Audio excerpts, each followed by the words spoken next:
Welcome everyone to the LuchaWorld news update for November 22nd, 2019. Fredo Esparza here, and we have some news for this week. A couple of upcoming big shows were announced for both AAA and CMLL, and there was some additional news that came across this week. The two shows from this previous week for CMLL and AAA were okay shows, but weren't anything that it was more of just continuing to build up for their upcoming shows. CMLL, really, I think you pretty much know I think they've gotten rid of a lot of their the weaker guys on top, but the problem is that they still have a lot of repetitive matches, and that's without the independents and some of the guys that left, it's kind of become even more repetitive.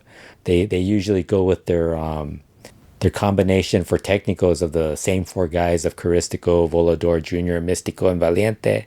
Maybe throw in another guy in there, but it's usually the same combinations. And then, it's usually against the same group of Rudos on top. So, you end up getting a lot of the same stuff. The big news from the Friday show was really Tiger Hattori's farewell to Arena Mexico. I believe that was his first and only match that he officiated in Arena Mexico, at least for CMLL that I recall.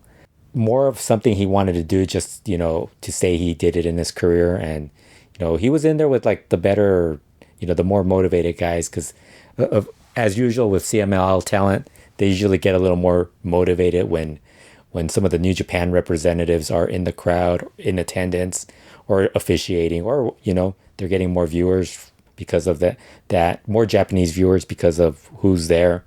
I thought the women's match, one of the things I've noticed, and I think most people would agree, is that whenever, they bring in someone from Japan, be it Shoko Nakajima and before her Kaho Kobayashi, and some of the previous women that have gone there, the women's trios matches that are typically very repetitive and very boring at times tend to at least be slightly better. And I thought this one pretty much was the same as the previous one that they had, where it was a little bit better because of Shoko Nakajima being in the match. And I think she's really good. It's kind of unfortunate that she's not going to be there for more shows. And maybe that it's good for her, just because I think that also helps. It helps talent in CML that they're not there as someone like Shoko Nakajima more as a guest appearance than being a regular, just because, as we've said, very repetitive. CML is very repetitive in what they do. And, so that kind of everything else. I mean, they're building up a Felino versus Angel de Oro feud. I think Felino just traveled to Japan, so they might be staying quiet for at least a week with that feud. But Angel de Oro was still very much building it up on CML Informa this past Wednesday. He was also very upset with the fans who were booing him, and also booing Niebla Roja. It's been happening far more frequently lately. I don't know. It's like that kind of also happened with other guys. It happens with a lot of people and a lot of technicals in CML. So, some of them kind of just, shrug it off. Others kind of, it gets to them. It kind of feels like it's getting to the Chavez brothers, but at the same time, I think they're also using it for, they're good. They're talented. They should be okay with that. AAA show. The big thing was really Lady Maravilla finally accepted the hair match with Big Mommy. Everything else I think was pretty much just, a good AAA show. I just kind of feel like this was just more of a weekend of, just continuing to have shows and have some content for whatever TV networks you're on and they are on, and just continuing on to their next big shows, which we will be talking about. Real big news from this past week was this past Sunday, the Cubs fan from LuchaBlog.com announced that Flamita had signed a one-year deal with the Ring of Honor. His start date is expected to be the 12/13 Final Battle pay-per-view. Flamita was actually already in Ring of Honor. I think he made some appearances at least a month ago, filling in for Bandito. I kind of would like to say a little bit more about this deal, but honestly, Ring of Honor's been going through some issues as of these past couple of days with some of their talent. It's kind of gotten a little bit. I'm sure it's going to distract from anybody that they announced as signing. But it's good for Flamita. I think a lot of people were a little I think there's a mix of fans who kind of don't view Ring of Honor as this big promotion, and don't really see this as a big deal for Flamita. But to me, you got to remember Flamita comes from his rise in wrestling. If you go through it, he's gone through a lot, and he at one point, he wanted to be in CMLL, and he was told he was too short to be in CMLL, which probably meant they wanted him to be a mini. And that is like, as we've seen with so many of the other minis in CMLL, it's pretty much a death nail for you as far as career-wise within the promotion. And I think he's too talented. And a lot of the minis that weren't really that short, like Halcon Soriano Jr., Electrico, and those two, I think Damus in a way, it kind of just keeps them in one spot, and they don't really get to show more, because it's just like it, and it's pretty much the same with everybody else from top to bottom, very repetitive in what they're going to do in CMLL. So in a way, he kind of like maybe benefited from not being in CMLL, because he got to also get some tours with Dragon Gate. I would assume that pretty much at least ends for 1 year while he's in Ring of Honor. But who knows? He's wrestling for AAA right now also. That doesn't seem to be an issue, because we're seeing a lot of the guys who have deals with Ring of Honor working in AAA with like Bandito, and most recently Roosh will be wrestling on a AAA show. So I'm sure he could continue doing that. I think if you're kind of concerned about Flamita as far as this being like, I would view it more as an opportunity, and also as a possible stepping stone for him, because you never know. I mean, a lot of times people's opinions on certain wrestlers change over the years. We've seen it with like WWE, where they used to not even like be that interested in some of the smaller wrestlers that were on the independent scene. Now they've been a little bit more open to them. And, you have AEW available now, and who knows, maybe something else pops up at some point that might show some interest in him. So I see it, and it might be because he's in Ring of Honor that he gets that next opportunity, or maybe Ring of Honor becomes his main, his big shot, and it becomes a bigger deal for him. But anything's possible. The other big news, like I said, AAA and CMLL both announced their big shows that are coming up. AAA announced the Guerra de Titanes lineup.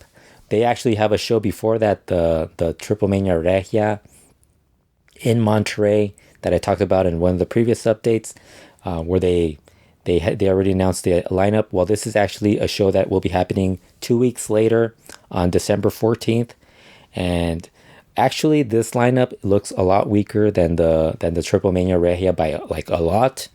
I don't even know how this, I mean, clearly they wanted to make Triple Mania Regia the bigger thing, which I kind of understand, but at the same time, it's also not going to be, there's still some talk of, Conan made a comment that he asked some of the people in AAA why they didn't want to make Triple Mania Regia into make it available on in some form via Twitch, iPay-per-view, whatever, because there's a lot of interest in that show. Whereas Guerra de Titanes is pretty much probably going to be on their Twitch channel. And the lineup doesn't really have anything that really stands out as far as comparing to the Kenny Omega Dragon Lee match, or the Roosh versus LA Park and Pagano 3-way match. The big match on this, I think, is probably the Big Mami versus Lady Maravilla hair match. And that's the semi-main event. I think that's pretty much a big match just because of how it's been the big storyline feud in AAA. They do have Roosh on this show, but he's in a trios match, possibly forming an even worse version. Well, actually, it's not even an even worse version of Los Ingobernables, because the guy they're teaming up with is way better than La Máscara. But let's run down through the entire lineup. The opening match is Aramis, Dinastía and Octagoncito versus Mini Psycho Clown, Ares, and La Parca Negra. Combination of minis with Aramis and Ares teaming up with those guys. That should be a really good match and a really solid opening match. The second match is Niño Hamburguesa, Mascarita Dorada, Mr. Iguana versus Demus, Viano Tercero Jr., and Latigo. That should be also another pretty good match, but I think the big issue there is that they kind of have it's kind of just like doing the repeat of the previous match, so it kind of feels like it's just going back to back with matches that are a little too similar. The third, I wouldn't be shocked if they changed the lineup order, just because I kind of feel that's a little too similar. The third match is a lumberjack match featuring Taya, Fabi Apache, and Octagon Jr. going up against Poder del Norte, and also going up against Abismo Negro Jr., Ayako Hamada, and Kira. This kind of feels like a match where they just wanted to have everyone who's on the AAA roster on the show. So they added the Lumberjacks. So obviously the Lumberjacks are going to be the people who probably weren't booked on the show, just added as Lumberjacks. It kind of feels like it's a little bit too much of an overbooked match for me. Especially if you saw the Lumberjack match they did recently where it wasn't very good.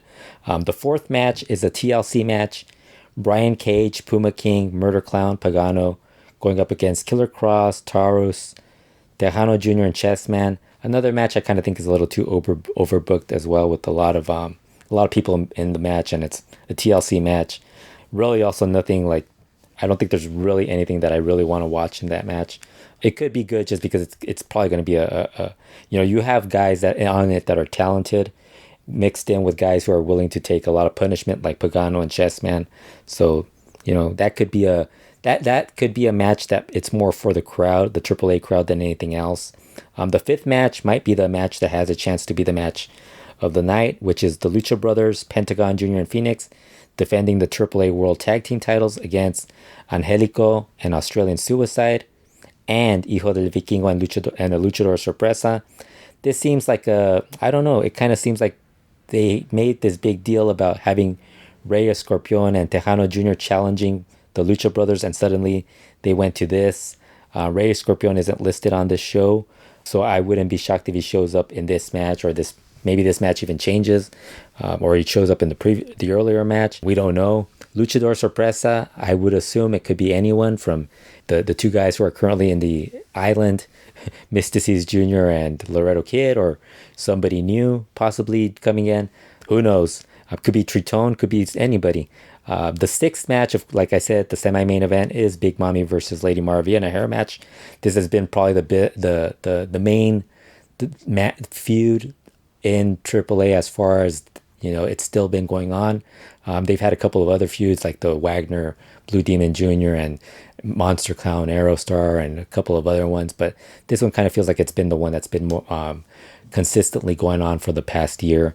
It seems like that. The main event is a no DQ match. Psycho Clown, Dr. Wagner Jr. and Drago going up against Rush, Toro Blanco, La Bestia del Ring, and the honorary Ingobernable, Blue Demon Jr.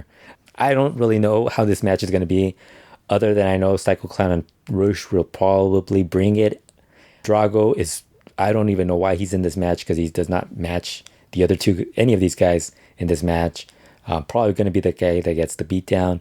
I would expect more people to get involved in that match, just because it does seem like it's going to be a little bit of a difficult match to watch.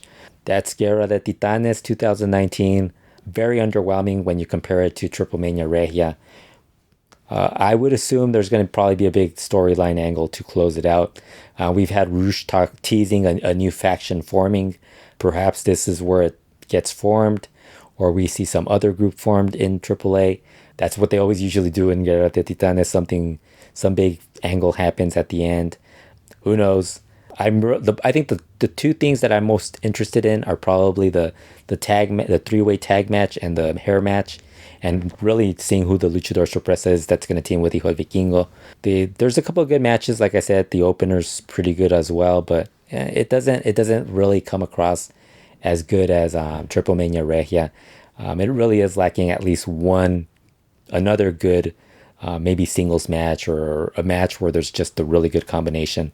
On the second half of the show, the opening portion of it, Honestly, the opening match, that's kind of what you expect, and then like a couple of other stuff where you're just not really, you're just waiting for the bigger matches, and it looks pretty good. I mean, it's not great, but it's also not the worst thing possible.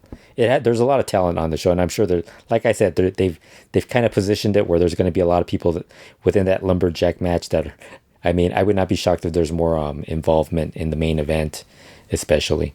CMLL made an announcement this past Wednesday concerning the CMLL World Welterweight title. That was the title that was held by Dragon Lee. He was fired from CMLL in September, and in September or early October, I can't even remember. But he got fired. I know it was after PWG's Battle of Los Angeles, but as soon as he got fired, we had not heard of what would happen with this title.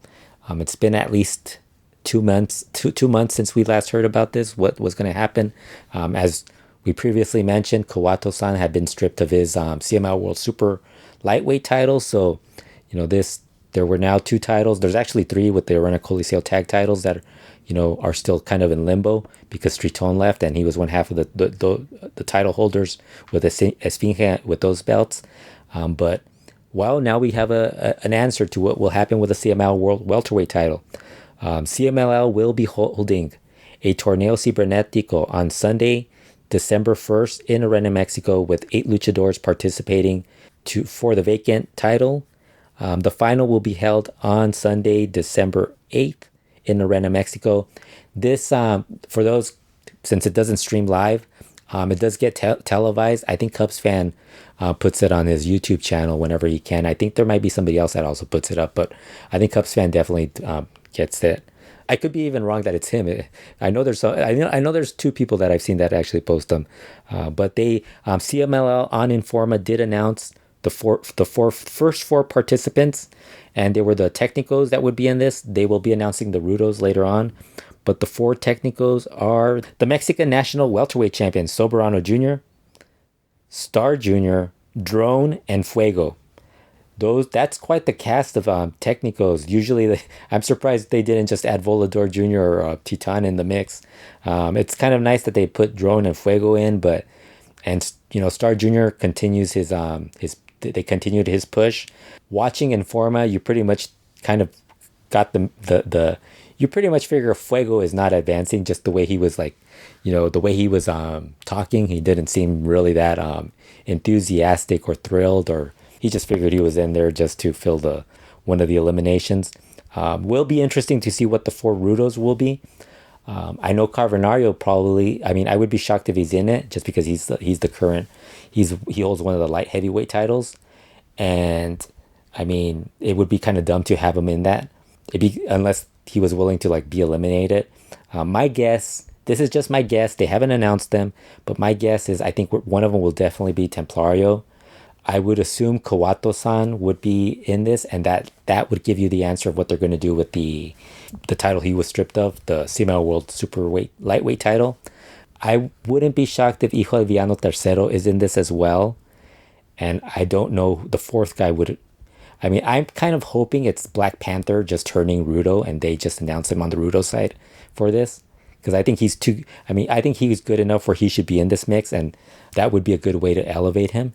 But if they're just going to go with another Rudo, I don't know who the 4th Rudo would be as far as welterweights. Nero Casas might be the other one. I think he might be because he's always still the other option. So I would guess, if I was a betting man, I would guess the 4 Rudos, or Mephisto is another one.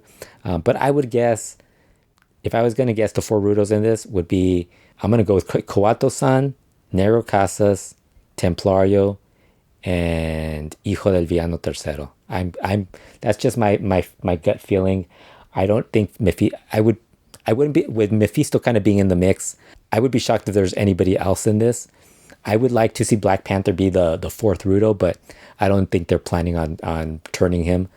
even though he wants to and he's brought it up, I think it would be kind of cool just because I think Black Panther would be a really good rival to Soberano Jr., Star Jr., the other two technicals in this, not to mention Volador Jr. and some of the other guys, Titan, and some of the other guys. I think Titan should have been in this, honestly, and probably should have won it. But, if they're going to go with a new guy, hopefully it's someone like Star Jr. that wins it, or, one of the Rudos, Templario. It'd be kind of cool. Like I said, we never know with CML, but that's my guess. I'm going to go with those guys. I wouldn't be shocked if Coatos wins it just because it's CMLL. Other CMLL news, La Jarochita on Informa, she mentioned that she would be part of the tournament in Japan for the ladies ring title. This was a title that they announced the previous week as part of the new partnership with Ladies Ring and CMLL. There was going to be a tournament, and we were all wondering. They had only said that it was going to be in Japan. There were two things we knew. There would be a tournament, and the winner of the tournament would be facing Dallas in the final to crown the champion on January 22nd in Japan. And now we know Jarochita will be one of the participants in the tournament. We don't know who else was going to be in the tournament. I would assume Shoko Nakajima and probably Kaho Kobayashi might be in the tournament. I hope they are.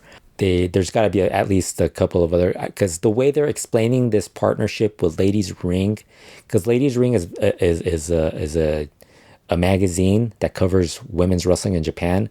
The way they were explaining it is that now the women in CML will get to work with not just the women from one promotion, but women from other promotions. So I don't know who will be the women involved. I'll tell you one thing, at least it's not going to be any it won't be like some of the other CML women in the tournament, because, I think getting Jarochita is already that's pretty much good enough. Once you start going to the next group of CML women, it's just very repetitive or, very not so good. They also announced that they would be heading to Japan. Dallas and Jarochita would be heading to Japan on January 11th, and they start wrestling in Japan. I don't know what promotion they will be starting with, but they start on January 13th.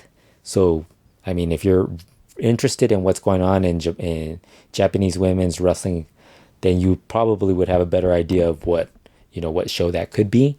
The other news from CMLL is that they announced their Big Legends show will be held on December 6th in Arena, Mexico. That's a Friday. And they are bringing in a lot of legends.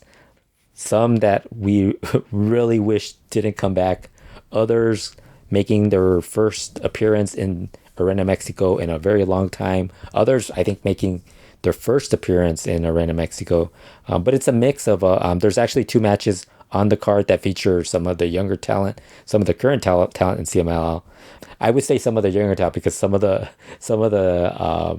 current talent is actually some of the older guys on the show. The opening match on the Legends show will be Ricky Boy teaming up with Skyday and Super Muñeco against Los Diabólicos, El Gallego, Mr. Condor, and Rocky Santana. How CMLL could watch Trio Fantasia the past 2 years on their shows and pick Super Muñeco as the one to bring back is beyond understanding. That is the dumbest thing. He was easily the worst, one of the worst legends that they've had. And when he was in there, he was one of the worst of the Trio Fantasia. Super Raton was the one that they should have brought back. He was far better than any of these other guys. Unless he retired while this was going on, I don't know. But I would have gone with Super Raton.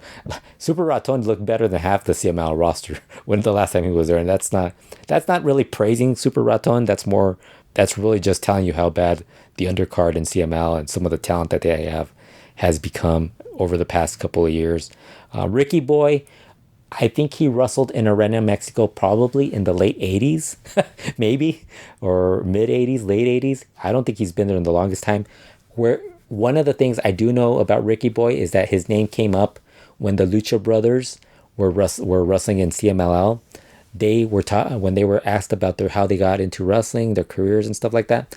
They actually, Ricky Boy actually has a merchandise stand outside of Arena, Mexico, I believe. And the Lucha Brothers used to sell masks and help him out at his stand. So that's where I think the last time I heard of Ricky Boy, he had a really good match years ago and against, I think it was Super Astro or one of the guys. I can't remember who it was, but he had a good match years ago. But that was like 30 years ago. I don't think he's wrestled in the last. I can't recall the last time he's wrestled. I don't think he's wrestled in the last 20 years. So, God help him. Sky Day is easily the best one in this match. Diabolicos last year looked horrible. The first year they looked really good as a trio. Then the previous year they looked horrible. I feel bad for Sky Day being in this match. Who knows? Maybe he could be a one-man wrecking crew in this and just take this match from being bad to being passable. The next match is the CMLL Current Talent match, and it is Atlantis Jr. teaming up with El Audaz and Star Jr. versus Misterioso Jr., Tiger, and El Sagrado. That is like the most random group of guys that they could put together. Why they came up with this as the other match featuring current CMLL talent is beyond me.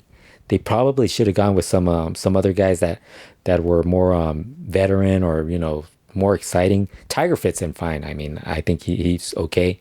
But I think I would have gone with like Tiger, Hechicero, and somebody else that's pretty, and Carbonario, something like that, just to make it a little more interesting. Or Hijo de Villano Tercero if you're going to continue the Atlantis Jr. Hijo de Villano Tercero feud. And I have a feeling, judging from the two matches they picked, I think they're going to run a Guadalajara Friday special show as well. They're doing that this Friday as well, so I'm assuming that there's a slight chance that there might be a Guadalajara show happening as well that Friday, or something else is happening on Friday that they decided not to have all their talent, because even Ultimo Guerra isn't even on this show. He would have been fine in this, although he wouldn't have worked the second match. The third match on this is another Legends match. It is a CMLL versus Independence match. Kind of feels like that's what they're going with. Blue Panther teams up with Nero Casas and Virus, which is a pretty awesome trio, to go up against Mano Negra, Negro Navarro, and Super Astro. That's a bit of a more underwhelming trio. I think it would have been cool if they would have had Sky Day in there instead of Mano Negra. Mano Negra actually announced that he was retiring after this. This would be his final Arena Mexico appearance in the ring as a wrestler. But I think he's still doing a retirement tour, so he's probably still going to continue to wrestle for the remainder of the year.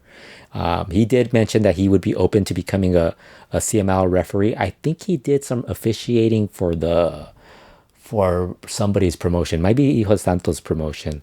But I do think he did some officiating, and I don't know. I mean, I don't know if he'd be any better than some of the guys that CML has right now. So, but this match, I mean, it could be good if at least Mano Negra and Super Astro are passable, and the Casas Virus Blue Panther trio is really good in the ring. Negro Navarro's still pretty good. If the other guys can bring it, it might be a good match. The fourth match is Solar versus Satanico in a singles match. This is where I kind of wonder why they didn't go with Satanico versus Hechicero.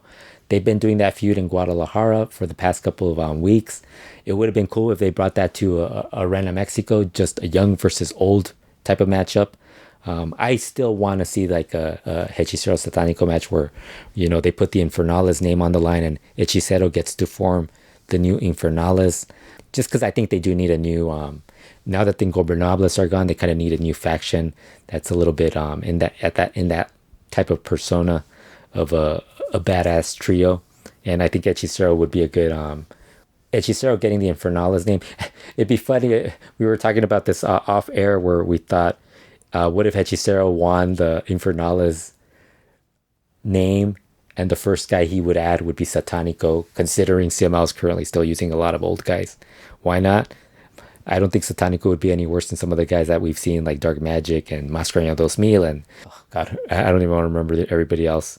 But this should be, I mean, the problem is it's gonna be the old style of wrestling, and I think CML forgets that the current crowd that they have, they only tolerate the Llaveo Maestro style for so long. They will boo it, and unfortunately, I hope these guys don't have to deal with that. But I think that's probably something that they're going to have to deal with.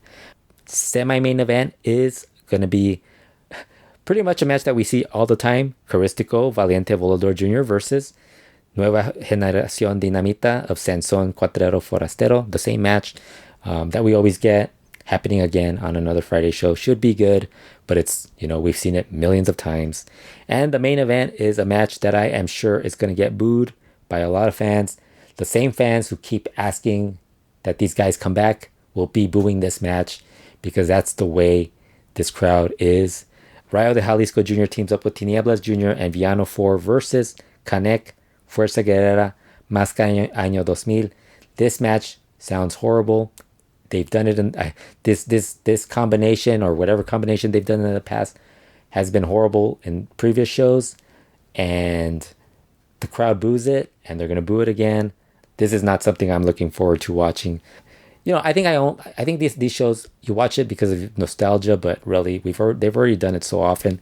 There's only so much they could do. I think there's a way where they should just sprinkle in the younger guys in there with the older guys just to see what would happen, or maybe get the younger guys get a little rub off of the older guys. That's something I would prefer to see, but it's CMLL, they don't think that way. Some other news: Hip Hop Man on the Mas Luchas Enmascarados podcast, he was mentioning that he has heard that there are gonna likely be between, I think, 5 and 8 new luchadors debuting in CMLL pretty soon, and that he heard that they are going to be getting these 5 luchadors will be getting some new gimmicks. I don't know if that meant that there's current wrestlers in CMLL that are going to get new gimmicks. I think he meant the younger guys, because I think we've seen a couple of young guys appear in CMLL that haven't shown up again, like Mano Negra Jr. and I think Fireman, and there's been a few other guys. They showed up once and then we don't see them afterwards. It's possible those are the guys that are going to get re-gimmicked and then brought in as the new cast of talent in CMLL. The previous week, Julio Cesar Rivera on CML Informa had mentioned that there was a possibility that we were going to see a Sangre Nueva 2020 class. So I would assume this is part of the what Hip Hop Man was talking about. That should be interesting. Some new blood. I hope this means that this young talent gets mixed in there and they start elevating some of the guys that have been there recently, like Super Astro Jr. gets moved up a little bit. If anybody should win the CML World Super Lightweight title, it should be Super Astro Jr. because that guy is awesome. PWG announced matches for their final show of the year that will be held in December 20th. There are a couple of matches that feature luchadors that I wanted to talk about, and they are Aramis teaming up with Ray Horace versus the Rascals in a non-title tag match. Ray Phoenix versus Jonathan Gresham, which should be fantastic. Both those matches should be fantastic. And Bandito will face Jeff Cobb for the PWG World title. That should be awesome too.